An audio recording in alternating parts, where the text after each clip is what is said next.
सभी दर्शकों का फिर से हार्दिक अभिनंदन। Recce healing level 1 energy healing और माइंड पार्क के सेल्फ स्टडी के इस दूसरे भाग में आपका स्वागत है। पिछले वीडियो में हमने देखा था कि रेकी क्या है और रेकी हीलिंग क्या है, रेकी हीलिंग किस तरह से काम करती है। हमने समझा था कि यह पूरा ब्रह्मांड एक ऊर्जा से बना है और एक चेतना से इसका संचालन हो रहा है।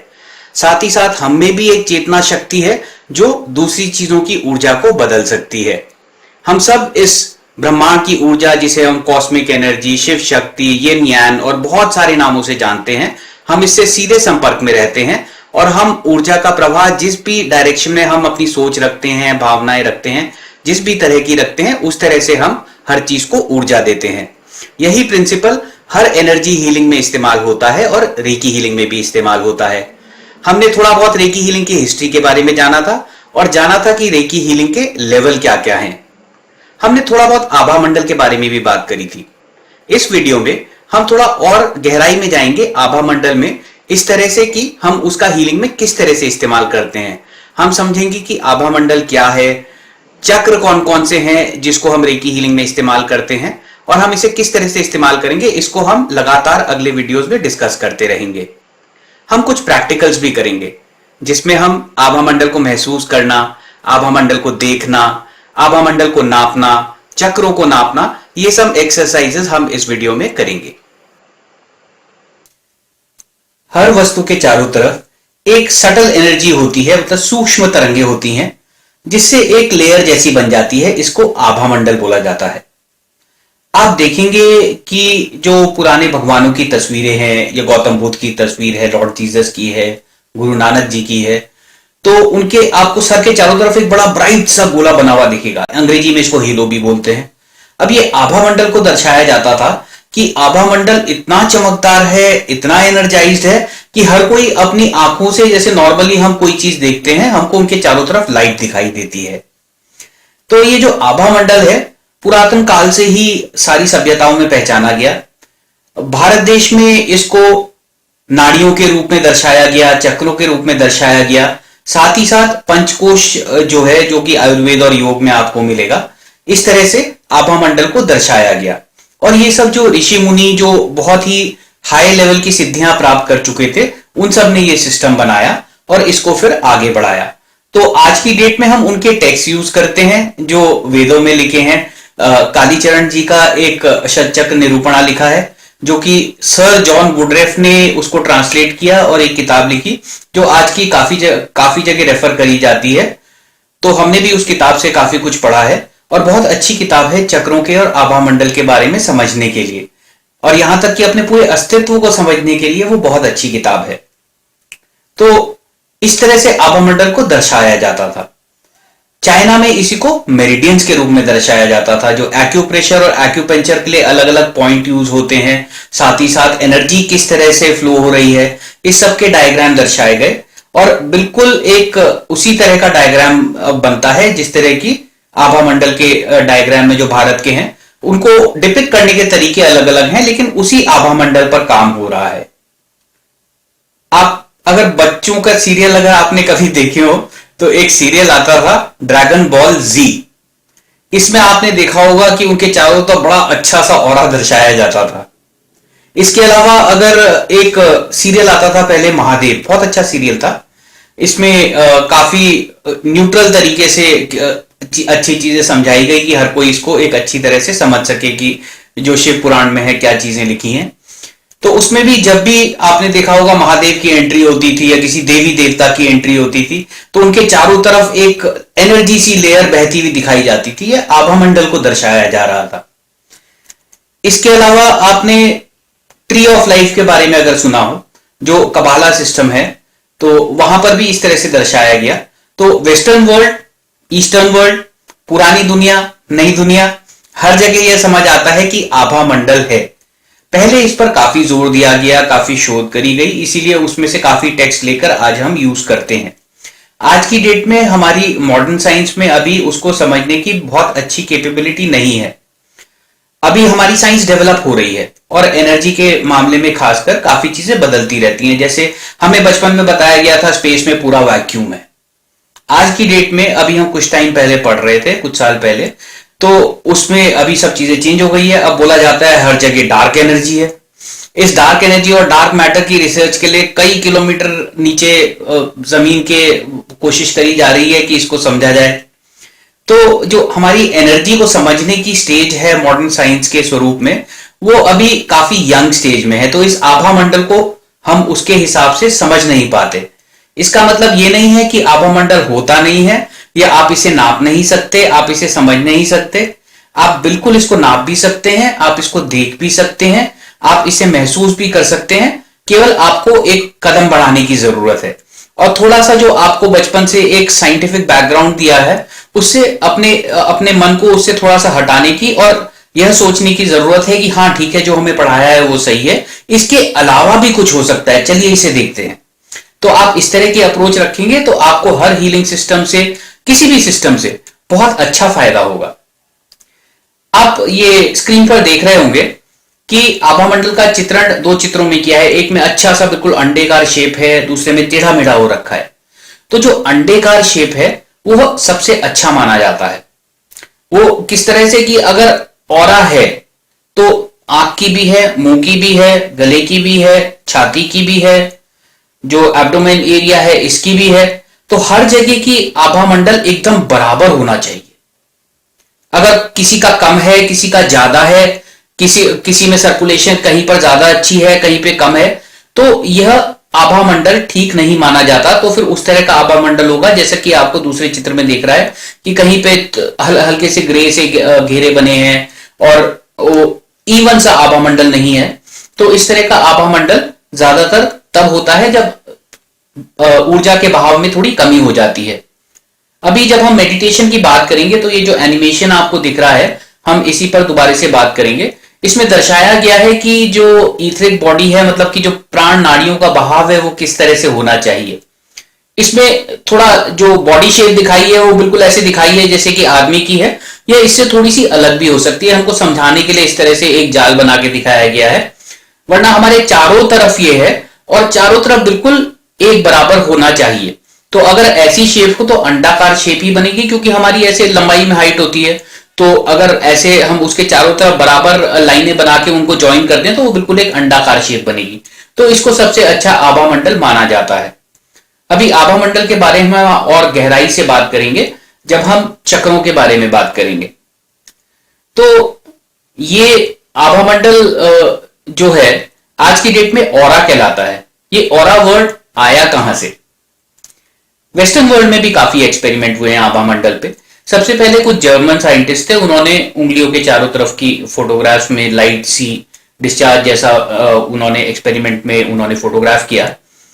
उसके बाद इस पे और ज्यादा रिसर्च नहीं हो पाई। उसके बाद जो वॉल्टर जे क्लाइनर एक डॉक्टर हैं थे, उन्होंने फिल्टर लगा लगा के ऑरा के अलग अलग कलर देखे और इससे वो मेडिकल डायग्नोसिस करते थे।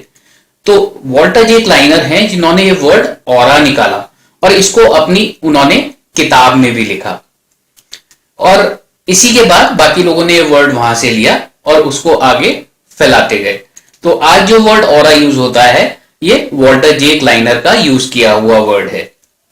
और जो ऑरा फोटोग्राफी की बात है, निकोल टेस्ला जिन्होंने की एसी इलेक्ट्रिसिटी बनाई थी, उन्होंने सबसे पहले इस पे बहुत एक्सपेरिमेंट किए, लेकिन वो सक्सेसफुल नहीं हो पाए क्योंकि वो बहुत हाई इलेक्ट्रिसिटी की वोल्टेज यूज कर रहे थे और इंसानी जो जिसे बोले कि जान को खतरा था, तो इसलिए उनके एक्सपेरिमेंट आगे कंटिन्यू नहीं हो पाए। जो मॉडर्न ऑरा फोटोग्राफी है वो एक्सीडेंटली डिस्कवर हुई और इसको डिस्कवर किया सेमियोन क्रिलेन ने, और उन्होंने जो तरीका निकाला इसको क्रिलेन इफेक्ट भी बोलते हैं। इसमें कैमरा यूज नहीं होता। फोटोग्राफिक प्लेट के ऊपर कोई ऑब्जेक्ट रखते हैं, उसमें से करंट पास होता है और उसका जो नीचे प्लेट पे असर होता है, प्लेट को प्रोसेस किया जाता है। आपको डायग्राम में भी दिख रहा होगा कि ये डायग्राम दर्शाने के लिए बताया है कि इस तरह से ऑब्जेक्ट रखा जाता है, ऐसे करंट पास होता है। ऐसे करके जब फोटोग्राफ को डेवलप किया तो जो भी ऑब्जेक्ट था उसके अलावा चारों तरफ एक लाइट जैसा डिस्चार्ज दिखा। अब सेमियोन क्रिलेन को ऑरा के बारे में पता था तो उन्होंने इसको रिलेट करना शुरू किया और बिल्कुल सही पाया, और इसके बाद ये काफी जगह यूज किया गया है। हम एक प्रेजेंटेशन देख रहे थे इंटरनेशनल क्रिलेन रिसर्च एसोसिएशन की, उसमें उन्होंने बताया है कि इसको कई तरह से यूज किया गया है और उस प्रेजेंटेशन में काफी लोगों ने कंट्रीब्यूट किया है, जो कि ऑरा के रिसर्च से काफी संबंधित रहे हैं। तो उन्होंने दिखाया है उसमें कि किरलिन फोटोग्राफ अलग अलग तरीके से किस तरह से ली जाती है। आपने अगर यूरी गेलर का नाम सुना हो, जो कि स्पून बेंडर हैं, जिन्होंने मैट्रिक्स देखी है उन्होंने देखा होगा बच्चे ने स्पून पकड़ा और उसको बेंड कर दिया। असल लाइफ में ये काम सबको करके दिखाते हैं यूरी गेलर। तो बहुत माने हुए साइकिक हैं। तो उन्होंने उनकी जब ऑरा फोटोग्राफी करी गई तो उनकी अलग अलग स्टेट में उंगली की ज्यादातर ऑरा फोटोग्राफी करी जाती है किरलिन में, और उसमें काफी फर्क पाया गया।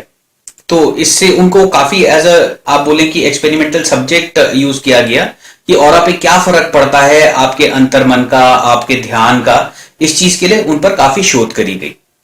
इसके अलावा न्यूयॉर्क में कुछ नर्सेस को हैंड्स ऑन हीलिंग सिखाई गई और जब वो हीलिंग दे रहे थे तो इसका इफेक्ट किरलिन फोटोग्राफी में नोट किया गया और ऑरा के फ्लो में काफी फर्क पाया गया। एक बहुत फेमस एक्सपेरिमेंट है जो हर जगह रिपीट होता है और इसका नाम है फैंटम इफेक्ट। इसमें एक पत्ता लेते हैं, पत्ते की ऑरा फोटोग्राफ लेते हैं, अच्छे से आती है, उसके बाद पत्ते को आधा काट देते हैं। अब आधा कटा हुआ पत्ता हटा दिया और इमीडिएटली दोबारे से फोटोग्राफ ली। तो दोबारे से जो पत्ता काटने के बाद फोटोग्राफ ली, आधे पत्ते के ऊपर जैसे पहले आभा मंडल था बिल्कुल वैसे ही आता है और टाइम के साथ वो धीरे धीरे हटता जाता है और फिर आधे पत्ते के चारों तरफ ही ऑरा आती है। क्योंकि वो आभा मंडल थोड़ी देर वहां पर रहता है, इसलिए उसको फैंटम इफेक्ट बोलते हैं।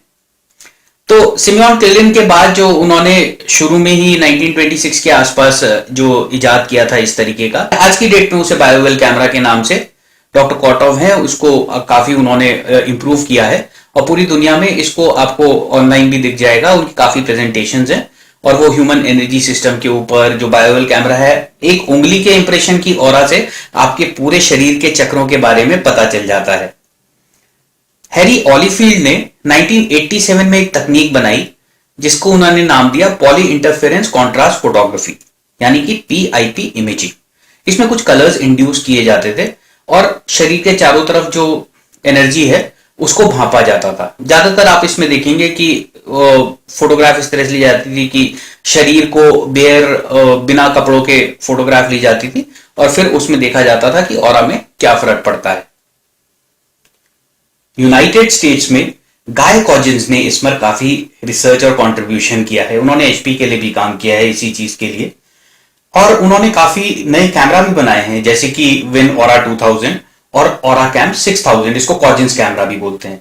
इन कैमरा में जैसे वीडियो कैमरा है जिससे फोटोग्राफ आ रही है, एक सॉफ्टवेयर के थ्रू होता है, लाइटिंग सिस्टम्स हैं, उनको एनर्जाइज करने के लिए सिस्टम है, साथ में हाथ में एक रिसेप्टर दिया है जो कि जो वीडियो ले रहा है उसको अपना हाथ रखना होता है। उस पे हाथ रखते हैं और प्रत्यक्ष एकदम सामने दिखता है। कोई भी इमोशनल चेंज हो, चाहे कोई हीलिंग देते हुए लोगों ने फोटोग्राफ ली है जिसमें हीलिंग के फ्लो को अच्छी तरह नोटिस किया गया, तो काफी गाय कॉजिन्स ने इसमें मदद करी है और यह कैमरा वर्ल्ड वाइड काफी यूज होता है। रेकी हीलिंग फाउंडेशन में डॉक्टर सविता शर्मा और डॉक्टर NK शर्मा पिछले 25 साल से भी ऊपर से लोगों को सिखाते आ रहे हैं कि ऑरा कैसे नापते हैं, कैसे महसूस करते हैं, इसको कैसे देखते हैं, और लाखों लोगों को वो अभी तक सिखा चुके हैं। और उन्होंने एक डिजिटल ऑरा स्कैनर की भी उन्होंने डेवलपमेंट करी है जो कि रेकी हीलिंग फाउंडेशन की डेवलपमेंट है। इसमें डिजिटल फोटोग्राफ लेके इसको एनालाइज किया जाता है और ये सबसे कलरफुल है आज की डेट में और बड़े प्रत्यक्ष रूप से आपको चक्रों के अलग अलग कलर दिख जाएंगे। साथ में जहां कहीं पे कोई गड़बड़ी हो रही है या होने वाली है उसके बारे में भी इसमें पहले से पता चल जाता है। तो ये एक बहुत ही अच्छा तरीका है। तो अगर आप इसका यूज करना चाहते हैं आप RHF को कांटेक्ट करके कर सकते हैं। हम भी ऑरा फोटोग्राफी पे कुछ रिसर्च कर रहे हैं और हम एक प्रोजेक्ट चला रहे हैं जो कि है ऑरा इमेजिंग डिजिटाइज्ड। इसमें नॉर्मल सेलफोन के कैमरा से या डिजिटल कैमरा से फोटोग्राफ लेके हम उसको एनालाइज करते हैं। जिसकी भी फोटो लेनी होती है उसको एक लाइट बैकग्राउंड के आगे खड़ा करते हैं, जो कि घर की सफेद दीवार या फिर ऑफ वाइट दीवार हो सकती है। माइनर अगर ट्यूबलाइट वगैरह लगी है उससे कोई फर्क नहीं पड़ता। 7 से 8 फुट की दूरी से फ्लैश के साथ बिल्कुल कम लाइट करके, मतलब कमरे में लाइट कम करके, दिन है तो पर्दा बिल्कुल बंद करके, रात है तो बिल्कुल ही लाइट ऑफ करके, करीब 7 से 8 फुट से फोटोग्राफ लेते हैं कमर से ऊपर, जिसमें कि पूरी दीवार आ जाए ऊपर तक। और इसको जब प्रोसेस करते हैं, आप स्क्रीन पे देखेंगे हमने कुछ फोटोग्राफ्स जो प्रोसेस करी हुई हैं वो डाली हैं। एक फोटोग्राफ नॉर्मल है, दूसरी एक फोटोग्राफ है जिसमें हीलिंग से पहले और हीलिंग के बाद की है, तो प्रत्यक्ष हीलिंग का फर्क भी दिखता है। तो अभी हम इसको और आगे बढ़ाते जा रहे हैं और जैसे जैसे इसमें अच्छे रिजल्ट आएंगे हम इसको बाकी सबके साथ शेयर भी करते जाएंगे। और इमेजिंग डिजिटाइज्ड का एक फेसबुक पेज भी है, आप चाहें तो वहां पे अपनी फोटोग्राफ भेज के उसको एनालिसिस के लिए दे सकते हैं। और आगे बढ़ने से पहले हम वापस वहां पर जाते हैं जहां से हमने शुरू किया था, और वो है पंचकोश, जो आभा मंडल का एक डिस्क्रिप्शन है। जो वैदिक काल थे उस समय केवल ये फिजिकल बॉडी पर जोर नहीं था, शरीर को माना जाता था कि ये जो हमारा स्थूल शरीर है और इसके बाहर जो पूरा सूक्ष्म हमारा आभा मंडल है उसको भी शरीर ही बोलते थे। और इसीलिए उसमें 3 शरीर होते थे, स्थूल शरीर, सूक्ष्म शरीर जो कि हम आभा मंडल या सटल एनर्जी की बात कर रहे हैं, और एक कारण शरीर, मतलब कि यूनिवर्स और कॉस्मोस में जो भी वाइब्रेशंस हैं जिसकी वजह से आज हमें वो मिल रहा है, जो कि हमारा कार्मिक बैलेंस बोल लीजिए, जो हमें मिलना चाहिए या जो हमारी लाइफ में हो रहा है, उसको कारण शरीर बोला जाता था। अब इसी को 5 लेयर्स या 5 बॉडीज में डिवाइड किया था। सबसे पहली लेयर थी अनन्मय कोश, यानी कि ये सॉलिड बॉडी, स्थूल शरीर। अनन्मय किस लिए? जो अन्न से बनता है। इसके बाद अगला शरीर आता था या अगला कोश आता था, जिसको बोलते थे प्राणमय कोश।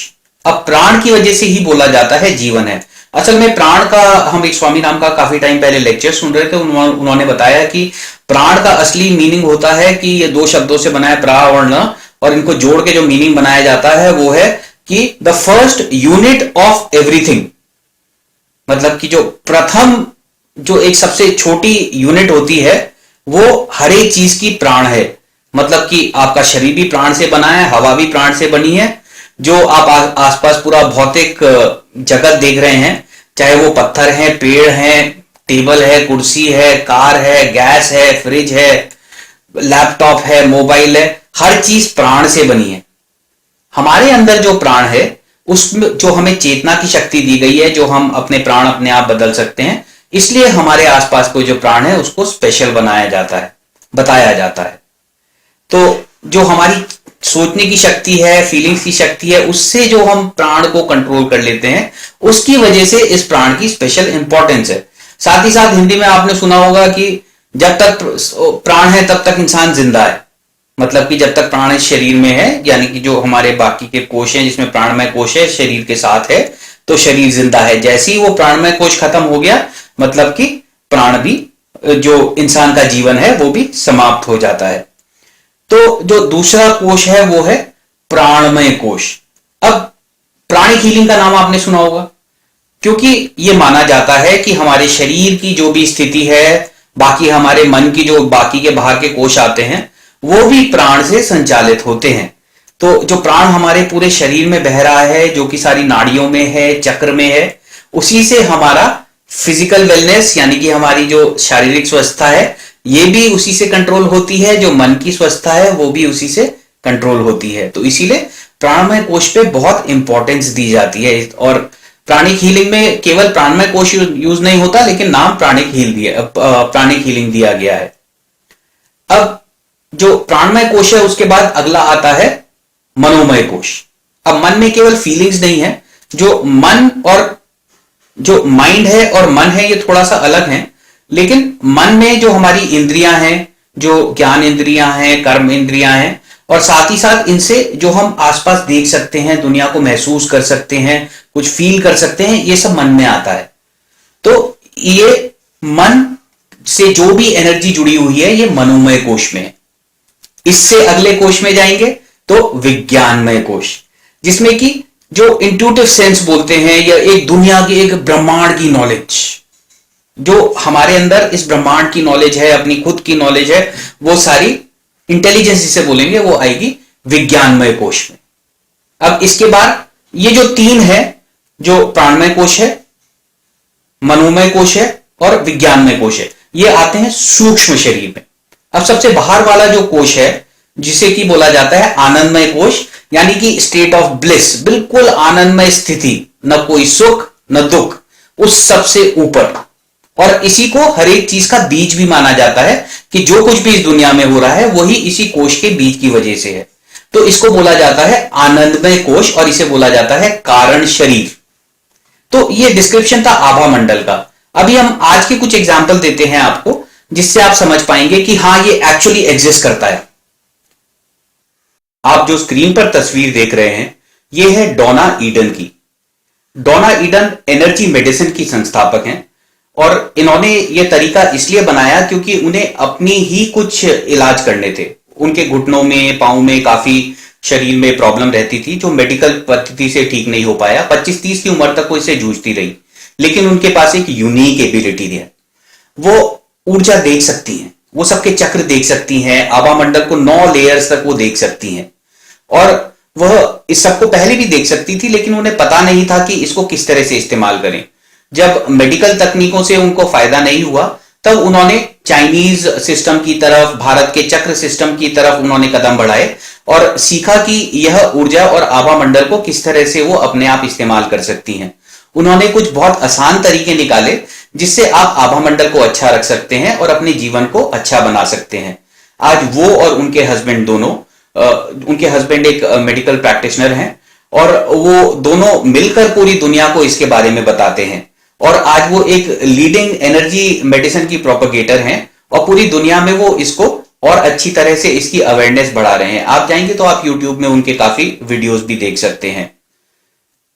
अभी जो आप तस्वीर देख रहे हैं ये है क्रिस्टी मरी शेल्डन। इनकी एक बड़ी यूनिक एबिलिटी है, ये किसी को भी देखकर उनके आभा मंडल में बता सकते हैं कि उनके साथ क्या घटित हुआ था जिससे उनके आभा मंडल में अवरोध पैदा हो गया, यानी कि एनर्जी ब्लॉक हो गया, और उस एनर्जी ब्लॉक को वो ठीक भी कर सकती हैं।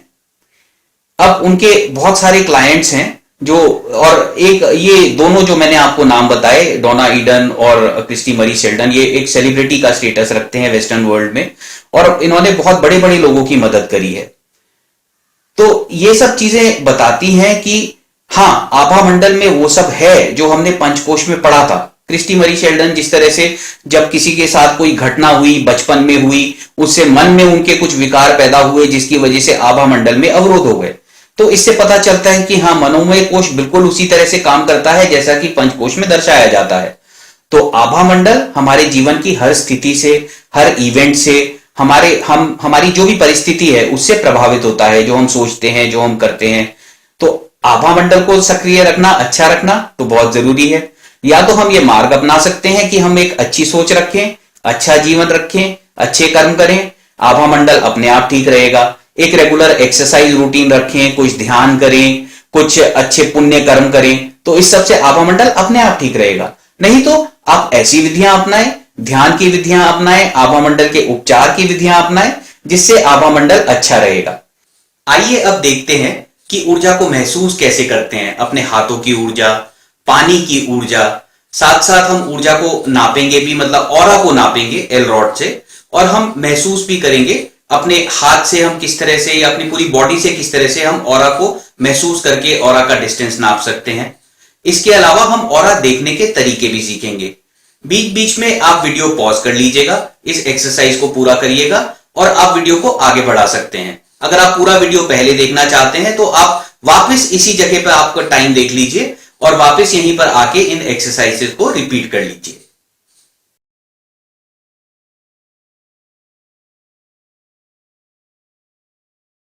ऑरा को महसूस करने के लिए सबसे अच्छी एक्सरसाइज है एनर्जी बॉल एक्सरसाइज।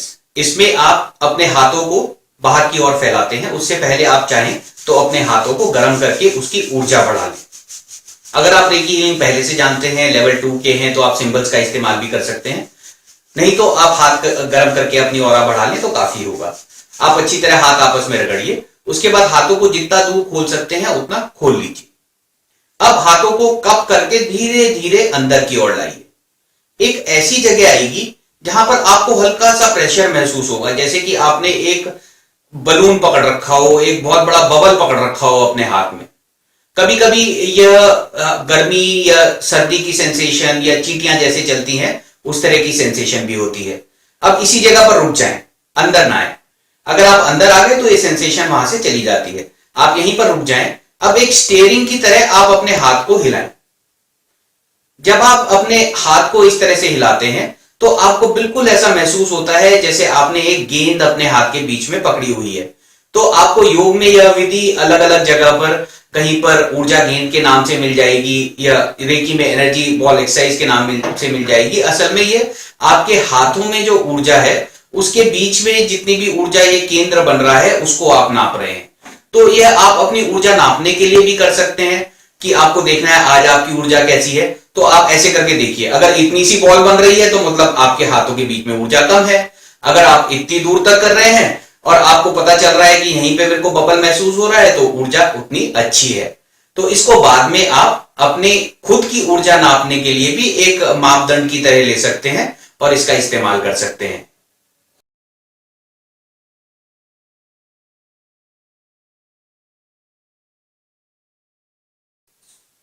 पानी के ग्लास की ऊर्जा नापने के लिए आप एक हाथ में पानी का ग्लास लीजिए और दूसरे हाथ को उसके ऊपर रखिए, ऐसे कप कर लीजिए। अब इसको हल्के हाथ से धीरे धीरे ऊपर ले जाइए जितना ऊपर आपका हाथ जाता है। अब जहां तक हाथ किया वहां से फिर धीरे धीरे करके नीचे लाइए। एक पॉइंट पर आपको हल्का सा प्रेशर या टिंगलिंग या ऊर्जा महसूस होगी, कई बार अलग अलग तरीके से होती है। तो आपको यह पता चल जाता है आभा मंडल यहां पर है। अब आप पानी का ग्लास लीजिए, आप आंख बंद करिए और बोलिए कि ये पानी बहुत गंदा है। यह आजकल शहरों का पानी हमेशा कंटेमिनेटेड आता है, हमें इसे साफ करना पड़ता है, ये पानी और अच्छा हो सकता था। अब आप उसकी दोबारा से ऊर्जा नापिए। आप देखेंगे कि जितनी भी पहले से ऊर्जा थी उससे थोड़ी सी कम हो जाती है, कई बार तो बिल्कुल ग्लास के पास तक हाथ पहुंच जाता है। अब आप ग्लास से बोलिए कि हे जल, हमें क्षमा करें, आपका हमें निरादर करने की कोई इच्छा नहीं थी, यह हमने दिखाने के लिए किया था।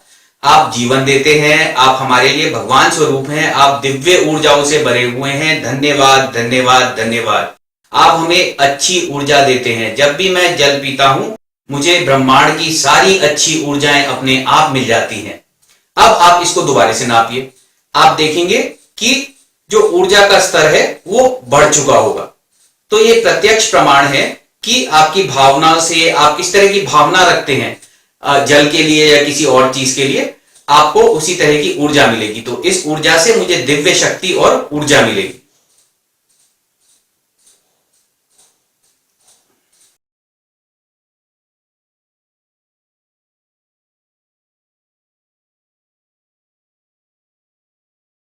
ये है एल रॉड्स। यह एक डाउजिंग इक्विपमेंट है। रेकी हीलिंग में हम इसको ऑरा को नापने के लिए इस्तेमाल करते हैं। इनको पकड़ने का तरीका कि हाथ को इस तरह से आप अंगूठे और उंगली को टच करें, साथ में नीचे से एक हॉलो ट्यूब जैसी बना दें और इसके बीच में हम एल रॉड को फंसा दें ताकि वो बिल्कुल ऐसे फ्रीली घूम सकती हो। अब दोनों रॉड को इस तरह से पकड़ें और पैरेलल पकड़ें और जिसको भी आप जिसकी भी ऑरा नापना चाहते हैं आप उन्हें धीरे धीरे अपनी ओर आने को बोले। आपको अभी वीडियो दिखेगा कि कितने धीरे उनको चलना है। काफी दूर जाएं 30-40 फुट की दूरी पर और धीरे धीरे ऐसे करके आगे बढ़ते रहें।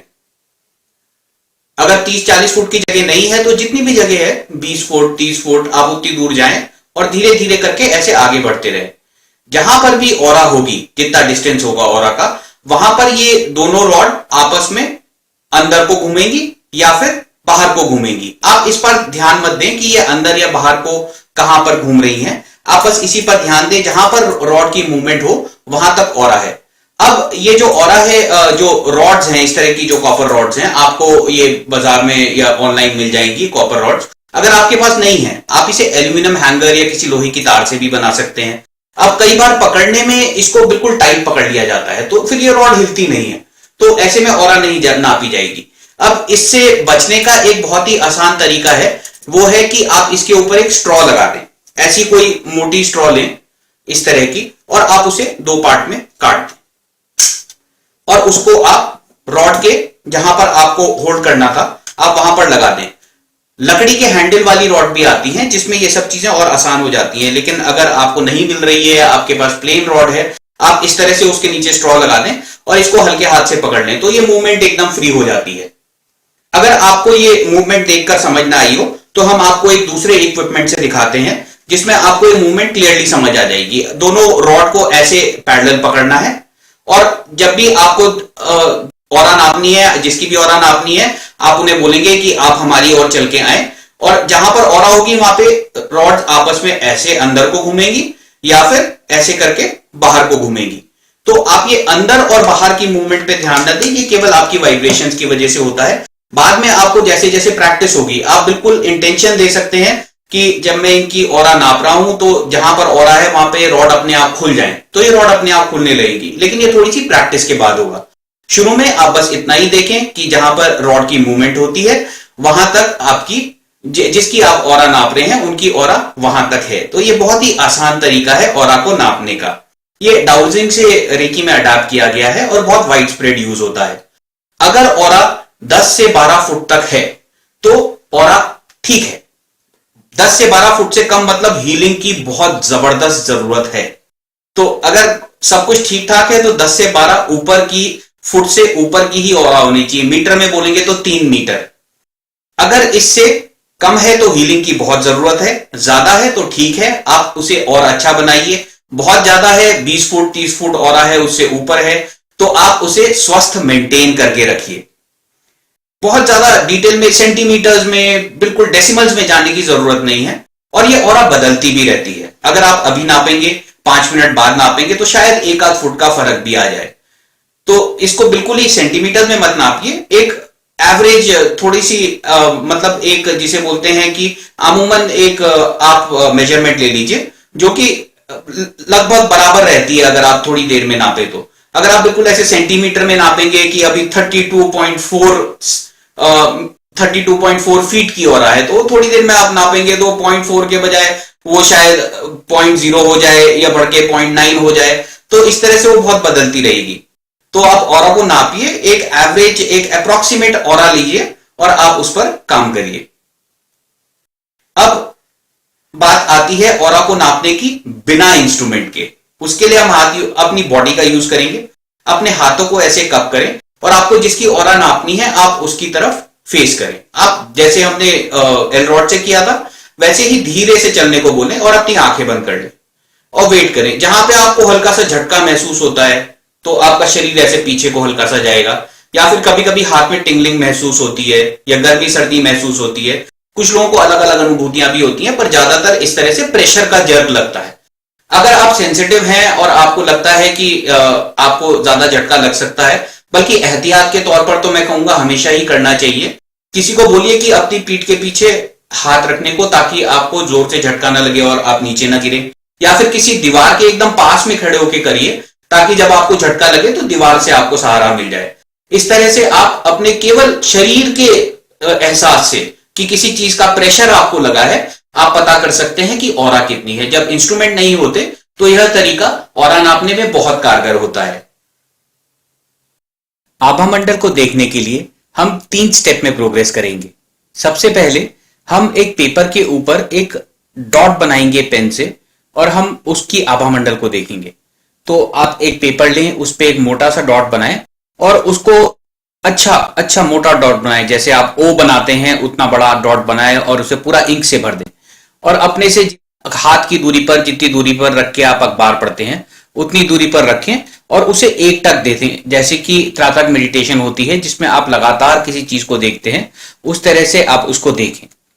पलके न झपके। अगर थकान लगे या आपको आंखों से आंसू आने लगे तो रुक जाएं, दोबारा से बाद में शुरू करें। अपने को थकाए ना, एक माइल्ड फोकस बनाकर रखें और देखते देखते आपको थोड़ी देर में आभास होगा कि जो बिंदु है, इंक का डॉट है, उसके चारों तरफ आपको चमकीला सा प्रकाश दिखने लगेगा, धुंधला सा। आप देखते रहिए। आप आभा मंडल को देखने की कोशिश मत करिएगा, आप केवल बिंदु पर फोकस रखिए। आभा मंडल अपने आप दिखेगा। आप बिंदु पर फोकस बनाए रखेंगे तो आपको थोड़ा और चमकदार होता हुआ दिखेगा। साथ ही में कभी कभी आपको उसमें स्पाइक्स जैसी दिखेंगी या घूमता हुआ दिखेगा। तो इस तरह से आपको पता चलेगा कि आभा मंडल बदलता भी रहता है। तो उसको लगातार देखते रहें कुछ टाइम तक। और आप जब इस तरह से प्रैक्टिस करते हैं तो एक आपको क्षमता बढ़ जाती है आसानी से आभा मंडल देखने की। तो अगर बाद में भी आपको आभा मंडल देखने में परेशानी हो रही हो या जो लोग जिनको दिखता नहीं है, वो इसे एक एक्सरसाइज की तरह ले सकते हैं, त्राटक मेडिटेशन की तरह। एक पेपर पर लाल रंग का बिंदु बनाए, सफेद बिल्कुल प्लेन पेपर पर लाल रंग का बिल्कुल बीचों बीच एक बिंदु बना दें और उसको करीब 4 से 5 फुट की दूरी पर रख दें, बिल्कुल आई लेवल पर, और एक टक उसको देखें। अगर थकान लगती है, आंसू आते हैं, सर में अगर भारीपन होता है तो रुक जाएं, फिर से उसको बाद में कंटिन्यू करें। और अगर आप प्राणायाम कर लेते हैं इससे पहले तो आपके नाड़ी जो है, चैनल्स हैं, वो क्लियर हो जाएंगे, तो आपका ध्यान भी और अच्छी तरह हो पाएगा। तो और भी बहुत सारी चीजें होती हैं त्राटक में, पर ये बड़ा बेसिक सी चीज है। आप जब इस तरह से फोकस करते हैं किसी एक पॉइंट पर तो आपकी क्षमता बढ़ जाती है आभा मंडल देखने की। तो सबसे पहले जो हम आभा मंडल देखेंगे, हम एक इंक की डॉट का देखेंगे जिसके हमें चारों तरफ आभा मंडल बड़ी आसानी से दिख जाता है, क्योंकि इंक बड़े डार्क कलर की होती है और जो उसका बैकग्राउंड है वो लाइट व्हाइट कलर का है। अब इसी प्रिंसिपल को यूज करते हुए हम अपने अंगूठे के आभा मंडल को देखेंगे। तो अपने अंगूठे को हम अपना पूरा हाथ आगे बढ़ाएंगे और अपने अंगूठे के आभा मंडल को देखेंगे। इसके लिए हम कोई सफेद दीवार ले सकते हैं, या हर घर में जो छत होती है वो व्हाइट या ऑफ व्हाइट कलर की होती है। आप छत की तरफ ऊपर की ओर देखें ऐसे करके, और अंगूठे को ऊपर करें, और आप एक तक जो अंगूठे के नीचे का बीच का पोर्शन होता है जहां पे नाखून पे चांद सा बनता है, वहां पर फोकस करें। आभा मंडल को देखने की कोशिश ना करें, आप बस अपना फोकस बनाए रखें। आपको धीरे धीरे आभा मंडल दिखने लगेगा। कभी ये धुंधला सा दिखता है, कुछ को बहुत ब्राइट दिखता है, कुछ को कलर्स दिखते हैं। तो आपको जैसा भी दिखता है आप बस उसमें संतुष्ट रहिए कि आपको आभा मंडल इस तरह से दिख रहा है। अगर बिल्कुल उसी पॉइंट पर आपको ना दिखे तो अपनी गेज को थोड़ा बिल्कुल सेंटर ऑफ द थंब पर थोड़ा सा ऊपर या नीचे करके आप शिफ्ट करें तो आपको आभा मंडल जरूर दिख जाएगा। अब आगे प्रोग्रेस करते हैं अगली स्टेप पर, जिसमें हम अपने पूरे हाथ के आभा मंडल को देखेंगे। अपने हाथ के आभा मंडल को देखने के लिए वैसे ही अपने हाथ को पूरा आगे करें किसी लाइट कलर की वॉल पे या छत की तरफ, और फिर उस हाथ के पीछे बिल्कुल बीचों बीच देखें। एक पॉइंट पकड़ लें, कोई एक बाल देख लें और उस बाल पर पूरा फोकस करें। बिल्कुल बाल में भी एक जड़ का आप एक पॉइंट ले लें और उस पॉइंट पर फोकस करें और फोकस बनाए रखें। आंखें ना झपकें, आंसू आते हैं तो थोड़ा रुक जाएं, थके ना, माइल्ड फोकस बना के रखें। धीरे धीरे आपको आभा मंडल दिखने लगेगा। शुरू में जब आपको हाथ का आभा मंडल दिखता है तो आपको हल्की सी एक लाइन दिखेगी जो उंगलियों के चारों तरफ होगी। जैसे जैसे आप रेकी हीलिंग करते जाएंगे, अपनी सेल्फ हीलिंग करेंगे पहले 21 दिन की, तो आप देखेंगे कि ये आभा मंडल का जो गैप है आपकी उंगलियों के बीच का, वो कम होता जाता है। तो ये एक नापने के तरीके की भी तरह हो जाता है कि आपका आभा मंडल किस तेजी से प्रोग्रेस कर रहा है। कई बार तो इतना अच्छा हो जाता है कि उंगलियों के बीच का पूरा गैप भर जाता है और जो खुद अपनी आप आभा मंडल को अच्छा होते हुए देख सकते हैं। इसके बाद आगे हम प्रोग्रेस करेंगे किसी और के आभा मंडल को देखने पर। इसके लिए आप जिसका भी आभा मंडल देखना है, आप उन्हें एक दीवार के अगेंस्ट खड़ा करें, जो भी कोई भी लाइट कलर की, कोई क्रीम कलर की, कोई वेरी लाइट ग्रीन कलर, जो बहुत ही हल्के कलर हैं, ऐसी किसी दीवार के आगे उनको खड़ा करें। आप खुद करीब 9 से 10 फुट, 7 से 10 फुट की दूरी पर आप आ जाएं और आप एक टक उनको देखें। चाहे तो कोई एक पॉइंट पिकअप कर लें, नाक पर, किसी आंख पर, बिल्कुल सर के बीचों बीच, गले पर, कोई टी शर्ट का बटन, इस तरह का कोई एक पॉइंट पिकअप कर लें और आप बिल्कुल त्राटक की तरह उसको देखें। आंखें कम झपकें, लगातार देखते रहें। धीरे धीरे जब आप फोकस करेंगे तो फोकस बनाते बनाते आपको पेरिफेरल विजन, यानी कि अपने आप ही जो बाहर का विजन है उसमें आपको आभा मंडल दिखने लगेगा। फोकस हटाएं नहीं, आप वहीं पर देखते रहें। आप देखेंगे कि आपको ये बहुत आसानी से दिखने लगेगा। कुछ दिन की प्रैक्टिस के बाद आपको फोकस करने की भी जरूरत नहीं पड़ती। आप किसी चीज को देखते हैं और आपको आभा मंडल का पता चल जाता है। लेकिन ये तभी होगा जब आप लगातार प्रैक्टिस करेंगे। आप 2 महीने 3 महीने रोज प्रैक्टिस करिए, आप देखेंगे कि आपको आभा मंडल बहुत आसानी से दिखने लगेगा। तो ये जो तरीके हैं आभा मंडल महसूस करने के, नापने के, देखने के, इनको हम रोजमर्रा की जिंदगी में इस्तेमाल कर सकते हैं। सबसे पहले तो अपने आप के लिए ही। अपना आभा मंडल देखने के लिए आप अपने हाथ का आभा मंडल देख सकते हैं। शीशे के आगे अगर आप खड़े हैं, फुल लेंथ शीशे के आगे जहां पर पीछे कोई लाइट बैकग्राउंड है, आप खुद का आभा मंडल भी देख सकते हैं। आप आभा मंडल को हाथ में, जो हमने एनर्जी बॉल एक्सरसाइज करी थी, आप फील कर सकते हैं। अगर किसी दिन बहुत बड़ा है तो यानी कि आपका आभा मंडल अच्छा है। लगातार बढ़ा रहता है और कम हो गया तो मतलब आपको हीलिंग करने की जरूरत है। तो इस तरह से आप इन तरीकों से अपने आभा मंडल को बड़ी आसानी से नाप सकते हैं। दूसरों का आभा मंडल तो आप नाप ही सकते हैं जिनकी भी आप हीलिंग कर रहे हैं। आप कभी हीलिंग करनी हो, आपको लगता है कि किसी की सिचुएशन बहुत खराब है, आपके पास इंस्ट्रूमेंट नहीं है, आप प्रेशर जर्क एक्सरसाइज से आप आभा मंडल नाप लीजिए। आप उन्हें किसी दीवार के आगे खड़ा करके देख लीजिए कि उनके आभा मंडल किस तरह से, अगर वो आपके मित्र हैं, आप जानते हैं कि उनका आभा मंडल कैसा रहता है, तब तो आपको उनके बदलाव में पता ही चल जाएगा। इस तरह से आप लगातार एक्सरसाइज करते रहें तो आपको ये आभा मंडल देखने की, महसूस करने की बिल्कुल आदत पड़ेगी। आप कहीं खाना खाते हैं, आप बाहर खाना खाने गए हैं, आप देखना चाहते हैं ऊर्जा कैसी है, आप हाथ से आभा मंडल नाप लीजिए। आपको बताने की जरूरत नहीं है आप क्या कर रहे हैं, बस हाथ ऊपर उठाइए, ऐसे धीरे से लाइए, आपको पता चल जाएगा कितना आभा मंडल है। अगर आपको लगता है कम है तो आप हीलिंग करके उसको बढ़ा दीजिए। पानी पीते हुए आप इसी तरह से कर सकते हैं। हर जगह आप इसका इस्तेमाल कर सकते हैं। आप कोई क्रिस्टल खरीद रहे हैं, आप उसको उस क्रिस्टल को चुनना चाहते हैं, 5-6 क्रिस्टल हैं, तो आप उनका आभा मंडल नाप लीजिए। जिसमें आपको सबसे ज्यादा टिंगलिंग होती है या आपकी जो भी सेंसेशन होती है एनर्जी की, फीलिंग की, तो आपको पता चल जाएगी हीलिंग करते धीरे धीरे। या आपको प्रेशर फील होता है या आपको बस ये आभास होता है कि हाँ ये वाला क्रिस्टल मेरे लिए सबसे अच्छा है, तो आप बिल्कुल आभा मंडल को महसूस करके क्रिस्टल का भी पता कर सकते हैं कि आपको कौन सा लेना है। डॉक्टर उसी ने जो हीलिंग शुरू करी थी उसमें भी इन्हीं सब एक्सरसाइज की मिली जुली एक एक्सरसाइज थी जिसे स्कैनिंग बोलते हैं, जिसमें हाथ को आभा मंडल में पूरा ऊपर से नीचे तक ले जाते थे। अब उन्हें आभास हो जाता था कि कहां कहां ऊर्जा जा रही है और कहां कहां ऊर्जा ठीक है। तो आप प्रैक्टिस के लिए कभी अपनी, कभी अपने परिवारजनों की, या जिस जगह पे आप बैठे हैं उसी कमरे की, इस तरह से स्कैनिंग करते रहेंगे तो आपको भी इस क्षमता को डेवलप करने की एक कैपेबिलिटी और अपने आप ही देखेंगे कि यह डेवलप होगा प्रैक्टिस के साथ। एक इंट्यूटिव पावर भी आने लगती है जब आप इस तरह की प्रैक्टिस करते हैं। तो आप आभा मंडल को रोजमर्रा की जिंदगी में ही आप इस्तेमाल करिए, आप इसे नापिए, आप इसको देखिए, आप इसे महसूस करिए, तो आपकी ये क्षमताएं और अच्छी होती जाएंगी। अब बात करते हैं चक्रों की। चक्र हमारे आभा मंडल का एक हिस्सा है। चक्र का मतलब होता है गोल। जब ऋषि मुनियों ने वैदिक काल में एनर्जी को गोल गोल घूमते हुए देखा, उन्होंने इसका नाम रख दिया चक्र। जैसे कि सुदर्शन चक्र गोल गोल घूमता है, पहिए का चक्र गोल गोल घूमता है, वैसे ही ऊर्जा का चक्र गोल गोल घूमता है। हमारे आसपास बहुत सारी प्राण नाड़ियां हैं जिसमें बहुत तेज प्रवाह हो रहा है प्राण ऊर्जा का। अब जो मेजर पॉइंट्स हैं बॉडी के, जहां पर बहुत सारी नाड़ियां आके मिल रही हैं, वहां पर एक भंवर जैसा बन जाता है। आपने देखा होगा जहां पर 2-3 नदियां आकर मिलती हैं या 2-3 नहरें आकर कहीं पर मिल जाती हैं, या आप बहुत सारे पाइप अगर एक जगह पर कर दें तो वहां पर एक भंवर जैसा बन जाता है। वैसे ही बहुत सारी इंपॉर्टेंट नाड़ियां जब कहीं किसी एक जगह पर आकर मिलती हैं तो वहां पर एक भंवर सा बन जाता है। और इत्तेफाकन बात है कि ये सारे पॉइंट किसी न किसी मेजर ग्रंथि के आसपास हैं जिसे हम एंडोक्राइन सिस्टम बोलते हैं। तो जो भी चक्र हैं यह हमारी बॉडी में हर जगह हैं।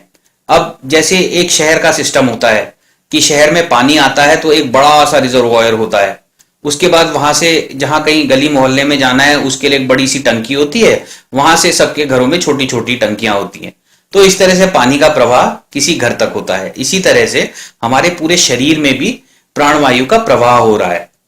तो जो ये हम शहर की टंकी की बात कर रहे थे, उस तरह से हमारे 7 मेजर चक्र हैं, प्रमुख चक्र। जो हम मोहल्लों की टंकियों की बात कर रहे थे उस तरह से माइनर चक्र हैं, और उससे भी सूक्ष्म चक्र हैं। 114 टोटल चक्र होते हैं। हम इतनी डिटेल में नहीं जाएंगे। अगर आप बिल्कुल डिटेल में पढ़ना चाहते हैं तो आप सर जॉन वुडरेफ की किताब द सर्पेंट पावर पढ़ सकते हैं, जिसमें कि शत चक्र निरूपणा, जो कि कालीचरण जी का चक्रों के बारे में लेखन है, जो संस्कृत से अनुवाद किया गया है इंग्लिश में, आप इसे बड़ी आसानी से पढ़ सकते हैं। बल्कि इस किताब में आपको काफी कुछ मिलेगा कि चेतना क्या है, जीवात्मा क्या है, जीवन क्या है, योग क्या है। आपको बहुत कुछ इसमें पढ़ने को मिलेगा, बहुत ज्यादा डिटेल में है। हम इतनी डिटेल में बात नहीं करेंगे। रेकी हीलिंग के लिए बस हमको बड़ी चक्रों के लिए सिंपल सी जानकारी की जरूरत है कि चक्र की लोकेशन क्या है, उसका रंग क्या है, उसका आकार क्या है, और उस चक्र से क्या क्या चीजें प्रभावित होती हैं और किन किन चीजों से चक्र प्रभावित होता है। ये एक ही चीजें हैं, मतलब जैसे कि हमारे जीवन के जो भी क्षेत्र हैं जिनसे वो चक्र प्रभावित होता है, अगर हम उस चक्र पे काम करने लगे तो जीवन के वो सारे क्षेत्र ठीक होने लगते हैं। तो इसलिए इसकी थोड़ी बहुत जानकारी जरूरी है। तो हम शुरुआत करते हैं सबसे पहले चक्र से, जो कि है मूलाधार चक्र। अब मूलाधार का मतलब है मूल का आधार। लोकेशन है हमारे जो जेनिटल ऑर्गन्स हैं उनके बीच में, टेलबोन एरिया के पास, और नीचे को ये बढ़ता है कोन की तरह और धरती की ऊर्जा से हमारा संपर्क करता है। वैसे तो उसके नीचे बहुत सारे माइनर चक्र हैं, 7 चक्र जो है अतल वितल सुतल से लेकर पाताल तक, वो अपने मूलाधार चक्र के नीचे हैं और धरती की ओर बढ़ते जा रहे हैं। लेकिन 7 प्रमुख चक्रों में ये सबसे नीचे वाला चक्र है जो हमारा धरती की ऊर्जा से संपर्क कराता है। अब यह लाल रंग का जो चक्र है बहुत ही एनर्जी से भरा हुआ है।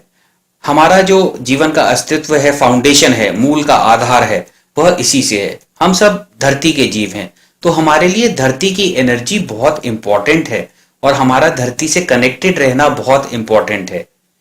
तो यह चक्र बहुत इंपॉर्टेंट बन जाता है।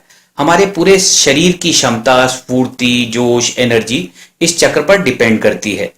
साथ ही साथ जितने भी चक्र आएंगे उनके आसपास जितने भी ऑर्गन्स हैं, जैसे एक्सक्रीटरी ऑर्गन्स हैं जो मूलाधार चक्र के आसपास हैं, टेस्टिकल्स हैं, ये सब जितने ऑर्गन्स हैं वो मूलाधार चक्र से प्रभावित होते हैं और मूलाधार चक्र ठीक रखने से ये ऑर्गन्स भी ठीक रहते हैं।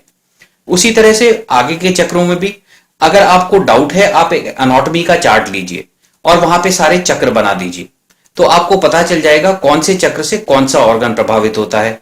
फिर आप एक एंडोक्राइन सिस्टम का चार्ट लीजिए, सारे ग्लैंड्स वहां पर होंगे, आप फिर से चक्र बनाइए, आपको पता चल जाएगा कि कौन सा ग्लैंड कौन से चक्र से प्रभावित होता है।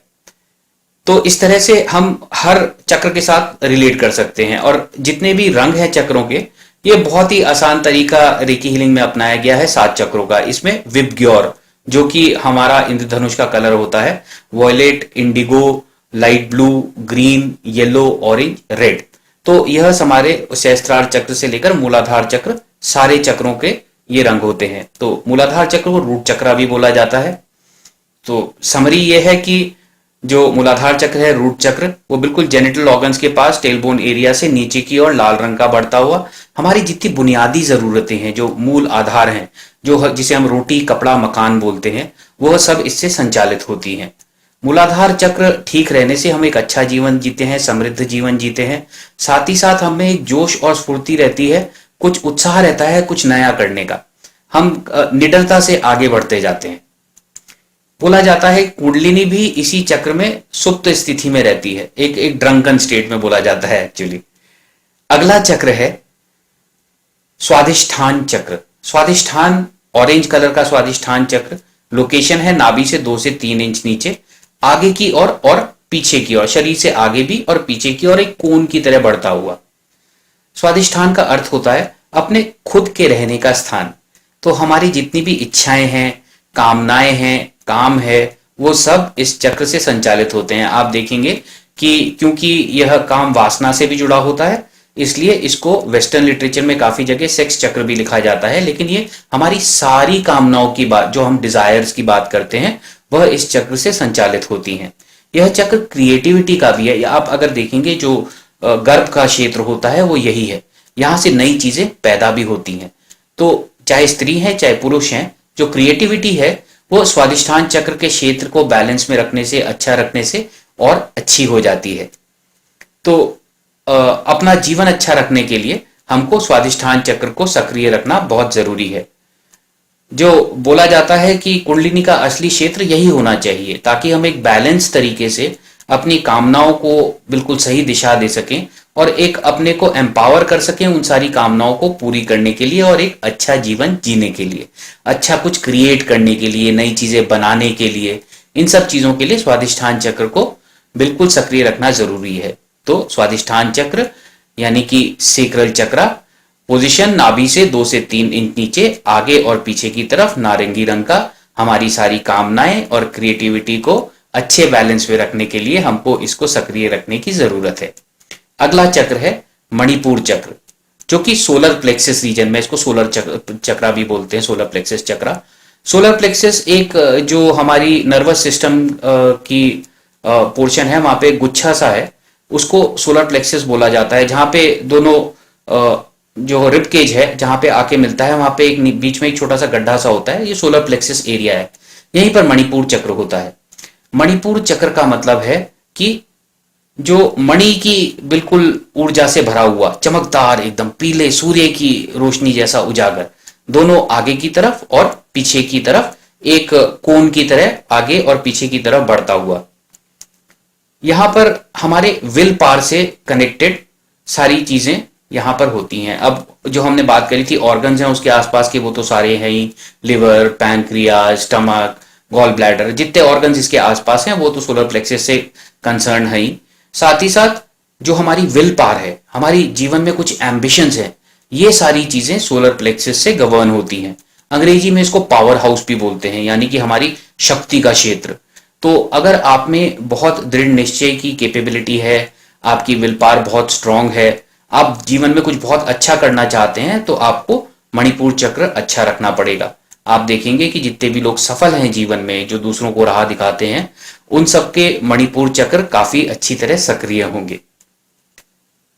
पीले रंग का मणिपुर चक्र, सोलर प्लेक्सस रीजन, आगे और पीछे की और जितने ऑर्गन्स हैं उन सब के अलावा विल पावर और आपके जीवन में बड़ी कामनाएं क्या हैं, एम्बिशंस क्या हैं, उन सबको यह नियंत्रित करता है। अगला चक्र है हरे रंग का अनाहत चक्र। अनाहत चक्र बिल्कुल छाती के मध्य में है। यह इमोशनल फैकल्टीज को कंट्रोल करता है। अब अनाहत का मतलब देखें तो जिसकी क्षति ना हो और जिसमें आवाज ना हो। तो जो प्रेम है बिल्कुल इस परिभाषा में एकदम फिट बैठता है। तो यह एक इमोशन का क्षेत्र है, प्रेम से आदान प्रदान का क्षेत्र है और ये बिल्कुल हमारे छाती के मध्य में है। जिसे जब भी आप देखेंगे कि बहुत खुशी की बात हो तो यहाँ पे हल्का सा लगता है, अगर कोई दुख की बात हो तो छाती में भारी सा लगता है। वो इसलिए क्योंकि अनाहत चक्र बहुत जल्दी इमोशनल रिएक्शन से उस पर फर्क पड़ने लगता है। और अगर आप अनाहत चक्र को अच्छा रखेंगे तो इसी तरह से आपके इमोशंस कंट्रोल में भी रहेंगे, मतलब बैलेंस रहेंगे, एकदम से ऐसे ऊपर नीचे नहीं होंगे। आप किसी चीज पर रिएक्ट नहीं करेंगे, क्रोध नहीं करेंगे, एकदम से आप किसी चीज के पीछे एकदम दुखी नहीं हो जाएंगे किसी चीज से। एकदम ऐसा नहीं कि आपको खुशी महसूस नहीं होगी या दुख महसूस नहीं होगा, लेकिन सब कुछ संतुलन में होगा। तो अपनी भावनाओं को संतुलन में रखने के लिए, दूसरों से रिश्ते बनाए रखने के लिए, एक प्रेम का आदान प्रदान करने के लिए, दूसरों से ऊर्जा बांटने के लिए आपको अनाहत चक्र को सक्रिय रखने की जरूरत है। तो अनाहत चक्र हरे रंग का, हार्ट चक्र छाती के बिल्कुल मध्य में, इसके आसपास के जितने ऑर्गन्स हैं, lungs, heart, thymus, food pipe, wind pipe, जितने भी ऑर्गन्स हैं वो सब इससे प्रभावित होते हैं। साथ ही साथ हमारे इमोशंस, रिलेशनशिप्स, जो कि बहुत ही इंपॉर्टेंट पार्ट है लाइफ का, वो इससे प्रभावित होते हैं। जो अनाहत चक्र से ऊपर के चक्र हैं, इनको साइकिक एलिवेशन के लिए भी बोला जाता है, यानी कि आध्यात्मिक विकास के लिए। अगर आप देखें तो नीचे के 3 चक्र काफी हैं एक ऑर्डिनरी जिंदगी जीने के लिए, जहां पे आपको अपनी जरूरत की चीजें चाहिए, अपनी कामनाएं पूरी करनी है, आप जीवन में सक्सेस चाहते हैं, तो नीचे के 3 चक्रों पर काम करना काफी है। जब आप आध्यात्मिक विकास चाहते हैं, जब आप अपने अंतर मन में झांकने लगते हैं, अपने अंदर झांकने लगते हैं, आप ईश्वर में विश्वास रखते हैं, अपने में विश्वास रखते हैं, एक करुणा भाव रखते हैं, आप आध्यात्मिक रास्तों पे आगे बढ़ते हैं, आप फॉरगिवनेस प्रैक्टिस करते हैं, आप एक्सेप्टेंस प्रैक्टिस करते हैं, आप दूसरों के लिए अच्छा करते हैं, दुनिया के लिए अच्छा करते हैं, तो इस सब में आपके ऊपर के चक्रों का विकास होता है। तो अगर आप आध्यात्मिक विकास चाहते हैं तो आपको हार्ट चक्र से ऊपर के चक्रों पर भी काम करने की जरूरत है। हार्ट चक्र हरे रंग का, छाती के मध्य में, आगे की तरफ और पीछे की ओर, सारे ऑर्गन्स, साथ ही में इमोशंस, रिलेशनशिप्स, यह सब चीजें यहां से कंट्रोल होती हैं। अगला चक्र विशुद्ध चक्र, थ्रोट चक्र, यानी कि थ्रोट से आगे की ओर और पीछे की ओर, हल्के नीले रंग का। अब जो शब्द है वे शुद्ध, यानी कि जिससे शुद्धि आती है। तो जो शुद्धि का कारक होता है हमारे शरीर में, हम उसे इम्यूनिटी सिस्टम बोलते हैं, यानी कि जो शुद्धि मेंटेन करके रखता है, हेल्थ मेंटेन करके रखता है। यह कम डिस्कस होता है, लेकिन अगर आप अपने विशुद्ध चक्र को बिल्कुल ठीक रखेंगे तो आपका इम्यूनिटी सिस्टम बिल्कुल ठीक रहेगा। साथ ही साथ जितने भी ऑर्गन्स हैं गले के आसपास, थायराइड ग्लैंड, आपका वोकल कॉर्ड, माउथ, टंग, टीथ, ये सब चीजें विशुद्ध चक्र से प्रभावित होती हैं। तो अगर आपको अपने दांत चमकते हुए रखने हैं, बिल्कुल ठीक रखने हैं, आपको आवाज बिल्कुल अच्छी रखनी है, सुरीली रखनी है, आपको अपना गला बिल्कुल ठीक रखना है, तो आपको विशुद्ध चक्र को बिल्कुल सक्रिय रखना होगा। सक्रियता के साथ साथ यह आपको एक पावर देता है अपने कम्युनिकेशन की, यानी कि अपने भाव को दूसरे तक पहुंचाने की, अपने वाक मतलब अपने बोलने के माध्यम से। तो विशुद्ध चक्र से आपकी कम्युनिकेशन भी कंट्रोल होती है। ट्रूथफुली आप अपनी चीजों को दूसरों तक कैसे पहुंचा सकते हैं, यह आपके विशुद्ध चक्र पे डिपेंड करती है। तो जितने भी लोग बोलने में अच्छा है, दूसरों को प्रभावित कर पाते हैं, आप देखेंगे उनका विशुद्ध चक्र बहुत अच्छा होता है। अगला चक्र है आज्ञा चक्र, जो कि हमारे ब्रेन के आगे और पीछे की ओर है। तो ब्रेन तो सबसे इंपॉर्टेंट ऑर्गन है बॉडी का, तो ये इतना ही इंपॉर्टेंट बन जाता है हमारा आज्ञा चक्र। तो हमारा जो पूरा थॉट प्रोसेस है वो यहां से कंट्रोल होता है। जो हमारी इंट्यूटिव पावर्स हैं, जो कि हमको एक जिसे बोलते हैं चीजों का आभास हो जाता है, हमको एक दिव्य गाइडेंस मिलती है, या आप आंतरिक गाइडेंस बोल लीजिए, दिव्य गाइडेंस बोल लीजिए, कुछ भी बोल लीजिए, आपको जो इंट्यूटिव पावर्स मिलती हैं वो सब आज्ञा चक्र से कंट्रोल होती हैं। साथ में ब्रेन, उसके आसपास का कान, जितने भी ऑर्गन्स हैं, ये सब आज्ञा चक्र से प्रभावित रहते हैं। तो आज्ञा चक्र गाढ़े नीले रंग का ब्राउ चक्रा बोला जाता है। तो आप बोलेंगे तो फोरहेड के बिल्कुल, माथे के बिल्कुल बीच से आगे की ओर और पीछे की ओर निकलता हुआ। इस रीजन में पीनियल ग्लैंड भी आता है। तो कहीं कहीं पे बोलते हैं कि ये आज्ञा चक्र से प्रभावित होता है, कहीं पर बोलते हैं कि पीनियल ग्लैंड अपने सहस्त्रार चक्र से प्रभावित होता है। आप सारे चक्र सक्रिय रखिए, सारे चक्र बैलेंस्ड रखिए, सब चीजों का विकास अपने आप होता रहेगा और सब चीजें स्वस्थ अपने आप रहेंगी। तो हमें किसी एक चक्र पर ध्यान नहीं देना है, हमें सारे चक्र के बैलेंस पर ध्यान देना है। हमें सारे ही चक्र सक्रिय रखने हैं और सबको अच्छी तरह बैलेंस रखना है।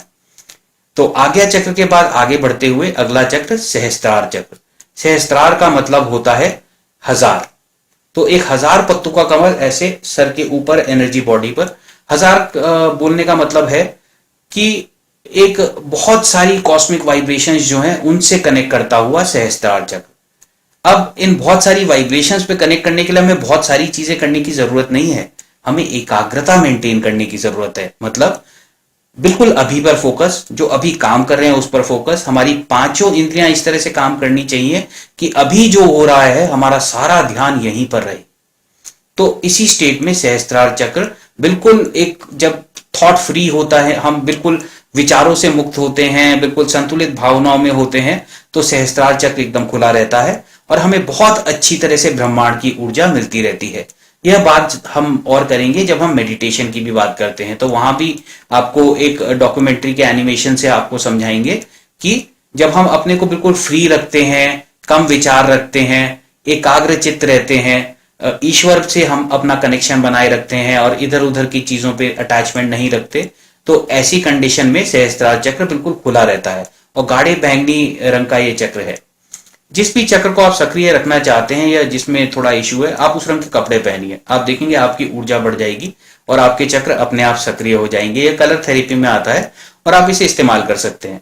आप जब हीलिंग करते हैं, आप रेकी हीलिंग करते हैं, तो जब भी आप विजुअलाइज करें किसी चक्र को हील करते हुए, आप उसी रंग की ऊर्जा को विजुअलाइज करें कि वह उस चक्र में आ रही है, सारे अवरोध हट रहे हैं, धुएं की तरह दूर हो रहे हैं और बिल्कुल एक बैलेंस्ड अच्छी शेप में, जिस तरह से आपने वो शेप सारी स्लाइड्स में देखी है, आपको बहुत सारी बुक्स में भी मिल जाएगी, बिल्कुल इसी शेप में वह चक्र बढ़ रहे हैं। तो चक्रों पे हीलिंग करने का फायदा यह है कि क्योंकि चक्र पूरे आभा मंडल की नाड़ियों से कनेक्टेड हैं, तो जब आप चक्र पे हीलिंग करते हैं तो उसका फर्क पूरे आभा मंडल पे पड़ने लगता है। यही चीज रेकी हीलिंग में भी इस्तेमाल होती है। जो डेली सेल्फ हीलिंग है उसमें हम केवल 7 चक्रों पर हीलिंग कर रहे हैं और उनको बैलेंस कर रहे हैं। इतना करने से पूरा आभा मंडल हील हो जाता है, पूरा आभा मंडल बैलेंस हो जाता है, पूरा आभा मंडल अच्छी तरह ऊर्जान्वित हो जाता है। तो इस नॉलेज को आप बहुत आसानी से इस्तेमाल कर सकते हैं। अब जब आप हीलिंग करते हैं तब भी आप चक्रों की नॉलेज का इस्तेमाल करें। अगर किसी को परेशानी है कि कमजोरी आ रही है, आप मूलाधार चक्र पे हील करिए। अगर कोई ऑर्गन में परेशानी है तो उस जगह जो भी, अगर लीवर है तो आप सोलर चक्र यानी कि मणिपुर चक्र पे हील करिए। किसी के प्रोस्टेट में इश्यू है, आप स्वादिष्ठान चक्र हील करिए। किसी के हार्ट में इश्यू है, आप अनाहत चक्र हील करिए। किसी के थायराइड में इश्यू है, आप विशुद्ध चक्र हील करिए। अगर किसी के बहुत ज्यादा सोचता है, कोई डिप्रेशन में है, तो आप अनाहत चक्र और आज्ञा चक्र हील करिए, ताकि आप इमोशंस और थॉट्स दोनों को अच्छी तरह हील कर सकें। साथ ही साथ आप सहस्त्रार चक्र पे हीलिंग दें, ताकि ऊर्जा का फ्लो पूरे में बना रहे। और आप ऊर्जा को विजुअलाइज करें कि ऊपर से आ रही है, सारे चक्रों से बिल्कुल होते हुए नीचे जमीन तक कनेक्शन बन रहा है, बिल्कुल धरती के गर्भ तक, जहां पर जो भी नकारात्मक ऊर्जा है वो जाकर लगातार वहां पे ग्राउंड हो रही है। साथ ही साथ आप धरती की ऊर्जा का धन्यवाद भी करें कि आपकी सारी नकारात्मक ऊर्जाओं को ग्राउंड कर रहे हैं। आपकी जो आप जिसकी हीलिंग कर रहे हैं उनकी, या आपकी जो भी आप कर रहे हैं, आप उसके लिए धरती का धन्यवाद करें। आप हमेशा याद रखें, जब भी आप किसी चीज का प्योरिफिकेशन करें या आप कोई नेचुरल रिसोर्स यूज करें, तो जहां भी आप यूज कर रहे हैं आप फॉरगिवनेस जरूर मांगे, यानी कि आप क्षमा प्रार्थना जरूर मांगे और धन्यवाद जरूर करें। क्योंकि आप अगर किसी चीज से लगातार लेते रहेंगे तो कभी ना कभी वो चीज खत्म होने लगेगी। तो ऐसा ना हो, इसके लिए ये प्रथाएं बनाई गई हैं। और आप देखेंगे तो ये सारी प्रथाएं प्राचीन काल की हैं, और इन सब से हमेशा इस पूरे विश्व की जो ऊर्जा है वो एक पॉजिटिव स्टेट में बनी रहेगी। तो आप इसमें कंट्रीब्यूट करें। हमेशा आप जिस भी चीज का इस्तेमाल करते हैं उसको धन्यवाद करें। तो जब भी आप रेकी हीलिंग करते हैं, आप इस पूरे ब्रह्मांड का धन्यवाद करें, अपना धन्यवाद करें। अगर आप किसी और की हीलिंग कर रहे हैं तो उनका भी धन्यवाद करें। तो ये हमने बात करी सारे चक्रों की। अब हम एक और छोटी सी चीज इसमें ऐड करते हैं, जो कि चक्रों के नापने की है। लेवल 1 रेकी हीलिंग में चक्रों को नापना सिखाया जाता है मोरपंख से। आप एक मोरपंख लें, उसको कोने से पकड़े, डंडी से इस तरह से जैसे वीडियो में दिखाया है, एक उंगली पर टिकाएं और अंगूठे से हल्का सा दबा लें। अब इसको बैलेंस बना लें। अब जो पंख का ऊपर का हिस्सा है उसको शरीर में नीचे से, सर से ऊपर की ओर या ऊपर से नीचे की ओर, शरीर के बीचों बीच, शरीर से थोड़ा सा ऊपर करके ले जाएं। जहां भी चक्र होगा वहां पर मोरपंख थोड़ा सा उठ जाएगा। आप वीडियो में देख सकते हैं कुछ बच्चे इसे कर रहे हैं। अब बच्चे कर सकते हैं तो हर कोई कर सकता है, आप भी कर सकते हैं। तो आप इसे करके देखिए, आपको बिल्कुल जानकारी हो जाएगी कि चक्र कितना बड़ा है। तो आपको पता चल जाएगा कौन सा चक्र कितना सक्रिय है, किसको बैलेंस की जरूरत है, किसको कम करने की जरूरत है, किसको ज्यादा करने की जरूरत है। अगर आपको लगता है कोई चक्र ओवर एक्टिव है, तो बहुत ज्यादा ओवर एक्टिव चक्र भी ठीक नहीं है, बाकी सबके संतुलन में होना चाहिए। तो आप उस चक्र पर कुछ मत करिए, आप सारे चक्रों की बैलेंसिंग करिए। जिस तरह से आप डेली हीलिंग में बैलेंसिंग करते हैं, वो चक्र अपने आप ठीक हो जाएगा। तो इस तरह से आप हीलिंग करते हुए अच्छी तरह बैलेंसिंग कर सकते हैं। आप चक्रों की नॉलेज का इस्तेमाल करें, और रेकी हीलिंग में ये बहुत काम आती है। हम बहुत डीप नॉलेज में नहीं जा रहे हैं, केवल इतनी नॉलेज से ही बहुत अच्छी हीलिंग हो जाती है। इस वीडियो में हमने देखा कि आभा मंडल क्या है, हम आभा मंडल को कैसे देख सकते हैं, महसूस कर सकते हैं, नाप सकते हैं, और इन सब चीजों का हम रोज कैसे इस्तेमाल करेंगे। और साथ ही साथ हमने चक्रों के बारे में थोड़ा बहुत जाना।